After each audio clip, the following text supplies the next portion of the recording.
लोक प्रशासन विषय के बीए प्रथम वर्ष के सभी विद्यार्थियों का उनकी इस वीडियो क्लास में हार्दिक स्वागत है। मैं डॉक्टर महेश गोठवाल।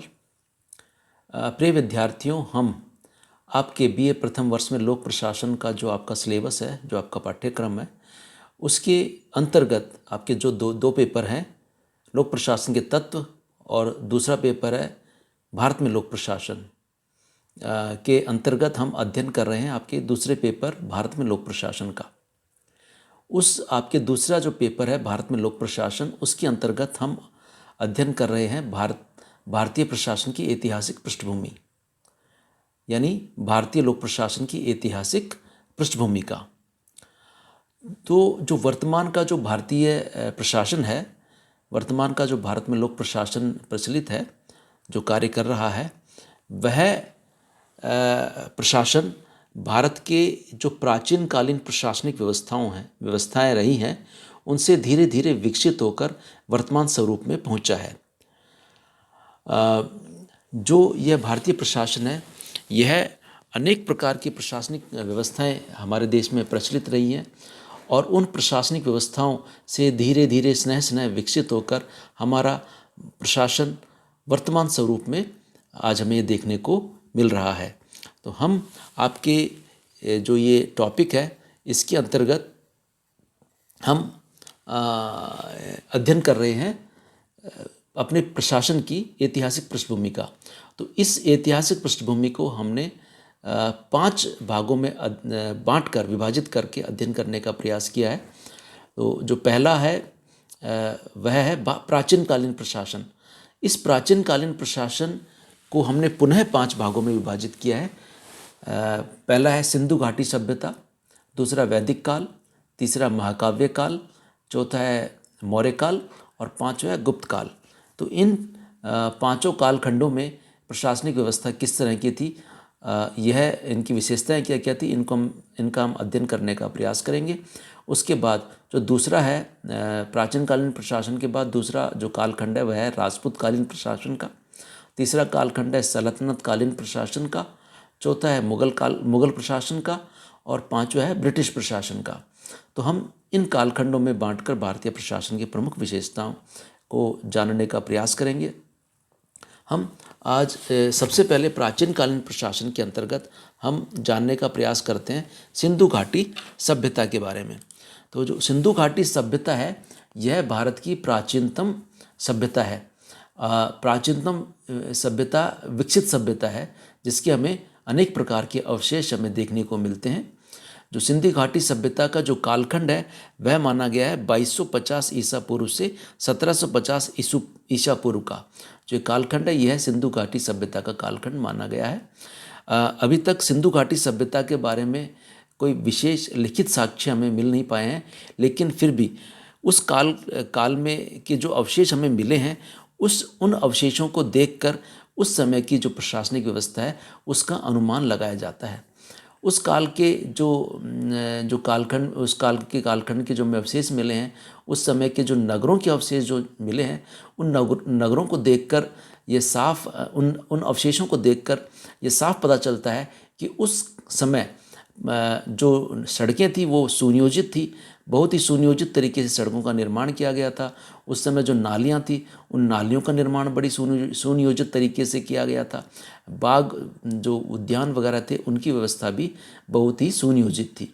तो इन सुनियोजित व्यवस्थाओं को देखकर हमें यह स्पष्ट रूप से जानकारी हमें मिलती है, इस बात का स्पष्ट रूप से साफ साफ अनुमान लगाया जा सकता है कि उस समय एक बहुत ही बेहतरीन जो नगरों की जो व्यवस्था थी वो बहुत बेहतरीन थी। उनकी प्रशासनिक व्यवस्था बहुत ही अधिक सुनियोजित थी, सुव्यवस्थित थी। उस समय की जो कालखंड है, उस समय के अवशेष जो मिले, उनसे जो लिपियों के जो अवशेष मिले हैं, उनसे हमें यह जानकारी मिलती है सिंधु घाटी सभ्यता के जो अवशेष मिले हैं, मोहनजोदड़ो, हड़प्पा आदि में जो नगर मिले हैं, उन नगरों में एक ही तरह की लिपि, समान लिपि हमें देखने को मिलती है। जो नापतोल की व्यवस्था है वह भी एक ही प्रकार की है, समान ही नापतोल की व्यवस्था है। और जो नगरों में रहने की व्यवस्था, नगरों में मकान जो बने हुए हैं, सड़कें जो बनी हुई हैं, नालियाँ जो बनी हुई हैं, उन सबको देख उन सब की जो व्यवस्था है वो एक ही प्रकार की है। तो नगरीय व्यवस्था है वो भी एक ही प्रकार की है। मूर्तियाँ की जो बनाने की जो शैली है, मूर्तियाँ जिस प्रकार की मिली हैं, संपूर्ण सिंधु घाटी सभ्यताएं, मूर्तियाँ भी एक ही प्रकार की हमें देखने को मिलती हैं, मुद्राएं भी एक प्रकार की देखने को मिलती है। और जो भवनों के निर्माण हुए वो भी एक ही प्रकार की शैली में भवनों का निर्माण हुआ है। नगरों में सार्वजनिक स्नानागार भी मिले हैं। तो उन सब को देखकर ये स्पष्ट रूप से साफ साफ अनुमान हम लगा सकते हैं कि उस समय वर्तमान में जिस तरह की नगर पालिकाएँ हमें देखने को मिलती हैं, उस तरह की नगर पालिकाओं के अवशेष सिंधु घाटी सभ्यता में भी पर्याप्त रूप से विकसित हो गए थे।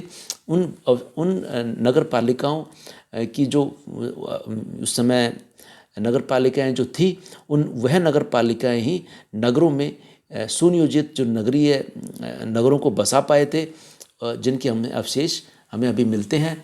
अगर हम शासन व्यवस्था की बात करें, सिंधु घाटी शासन व्यवस्था की, तो उसके बारे में जो हंटर जो विद्वान हैं उनका यह मानना है कि वहाँ पर उस समय राजतंत्रात्मक व्यवस्था नहीं थी। उस समय हंटर का स्पष्ट रूप से यह मानना है कि उस समय लोकतंत्रात्मक शासन व्यवस्था प्रचलित थी।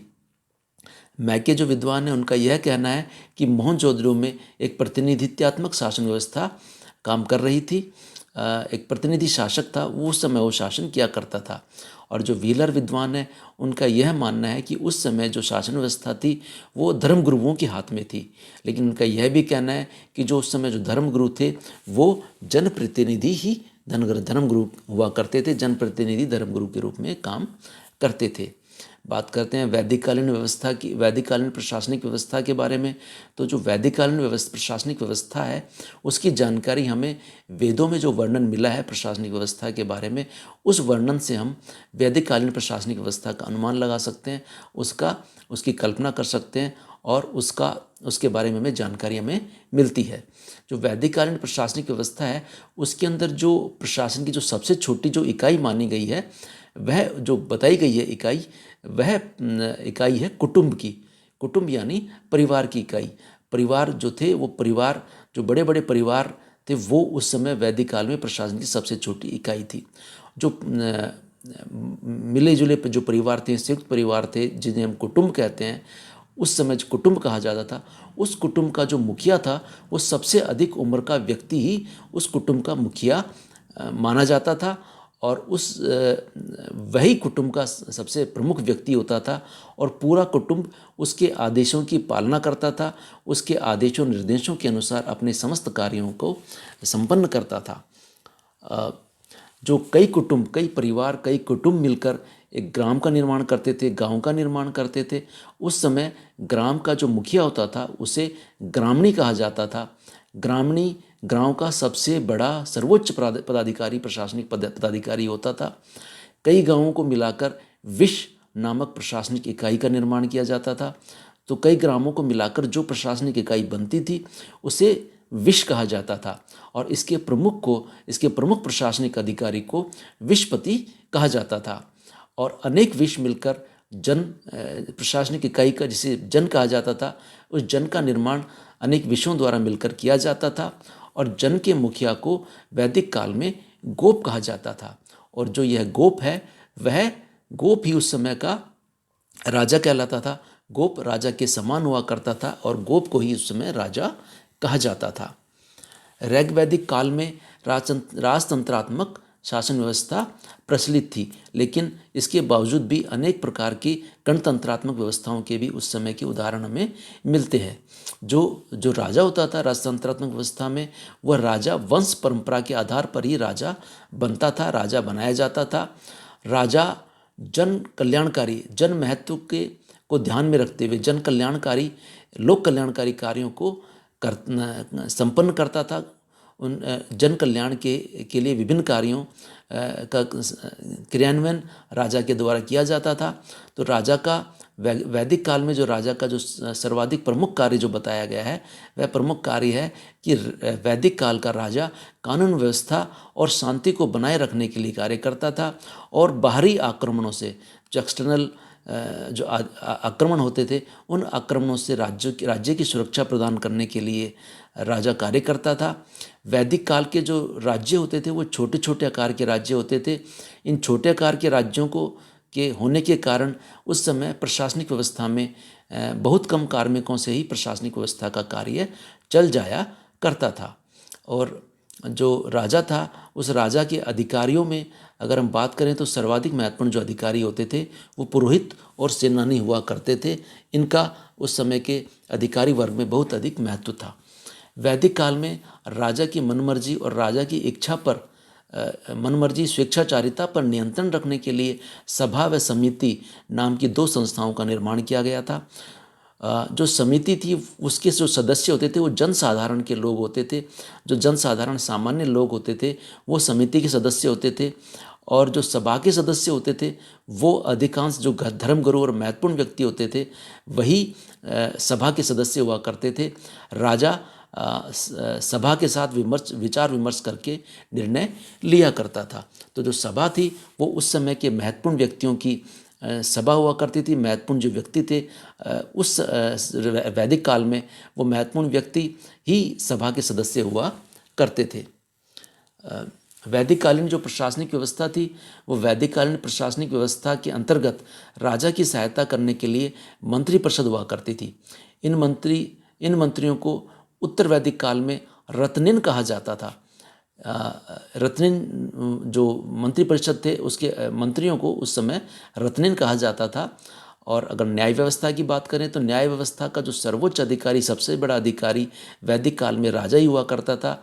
राजा की सहायता के लिए अन्य अनेक न्यायाधीश होते थे जिन्हें सत्यपति कहा जाता था। लेकिन न्याय के बारे में जो अंतिम निर्णय लेने का अधिकार राजा का ही हुआ करता था। सतपतियों की सहायता से राजा न्याय करने का कार्य किया करता था। जो गांव में तत्कालीन समय में गांव में जो छोटे मोटे अपराध हुआ करते थे उन अपराधों पर निर्णय लेने के लिए, उन अपराधों पर न्याय प्रदान करने के लिए ग्राम्यवादी नामक अधिकारी हुआ करता था। अब हम बात करते हैं महाकाव्य काल की। महाकाव्य काल उस कालखंड को कहा जाता है जिस समय की कालखंड कहा जाता है जिस समय रामायण और महाभारत नाम के बड़े जो महाकाव्य हैं उनका रचना हुई थी, उनका निर्माण हुआ था। तो रामायण और महाभारत जैसे महाकाव्यों के अंतर्गत जिस तरह की प्रशासनिक व्यवस्था का वर्णन मिलता है उस वर्णन के आधार पर ही महाकाव्य काल की प्रशासनिक व्यवस्था की विशेषताओं को जानने का प्रयास हम कर रहे हैं। महाकाव्य काल में जो वैदिक काल के जो छोटे छोटे राजा हुआ करते थे उन छोटे छोटे राजाओं के स्थान पर विशालकाय साम्राज्यों की स्थापना हो गई थी। और इन विशालकाय साम्राज्यों के जो शासक थे उन्हें उस समय सम्राट कहा जाता था।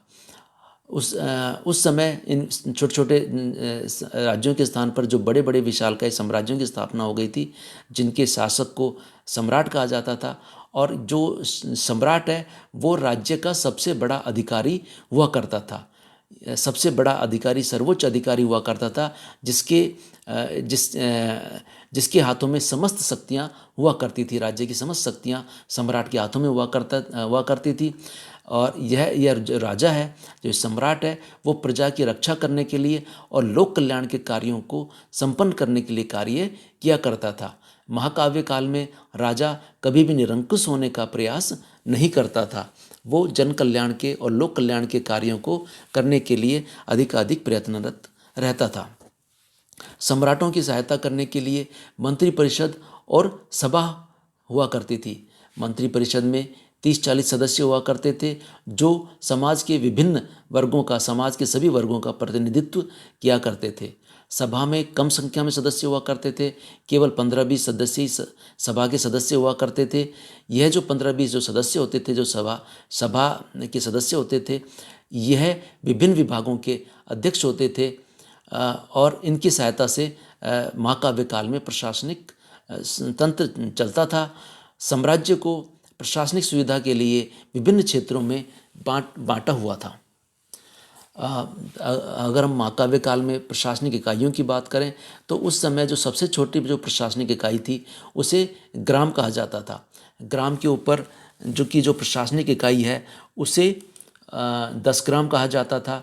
उससे ऊपर की प्रशासनिक इकाई को विसंति ग्राम, उससे ऊपर की प्रशासनिक इकाई को शतग्राम, सहस्त्रग्राम और उसके बाद राज्य हुआ करते थे। राज्य के मुखिया को इन जो प्रशासनिक इकाई हैं, इन प्रशासनिक इकाई की जो मुखिया हैं, इन मुखिया को जो ग्राम का मुखिया है उसे ग्रामी कहा जाता था। 10 ग्राम के मुखिया को विसंति है, और शतग्रामी, फिर उसके पश्चात शतग्रामी, अधिपति और राजा कहा जाता था। जो यह सब जो अधिकारी हैं, यह सभी अधिकारी अपने अपने क्षेत्र में राजस्व और कर इकट्ठा करने के लिए कार्य किया करते थे। इन सभी प्रशासनिक अधिकारियों का जो मुख्य कर्तव्य था कि वह न्याय प्रदान करना, शांति व्यवस्था को बनाए रखना, प्रजा की रक्षा करने का कार्य इनके द्वारा किया जाता था। इनका सबसे बड़ा प्रमुख कर्तव्य यह था कि वह उस समय अपराधों पर नियंत्रण रखे और अपराधियों को दंडित करना भी इनका प्रमुख कार्य हुआ करता था।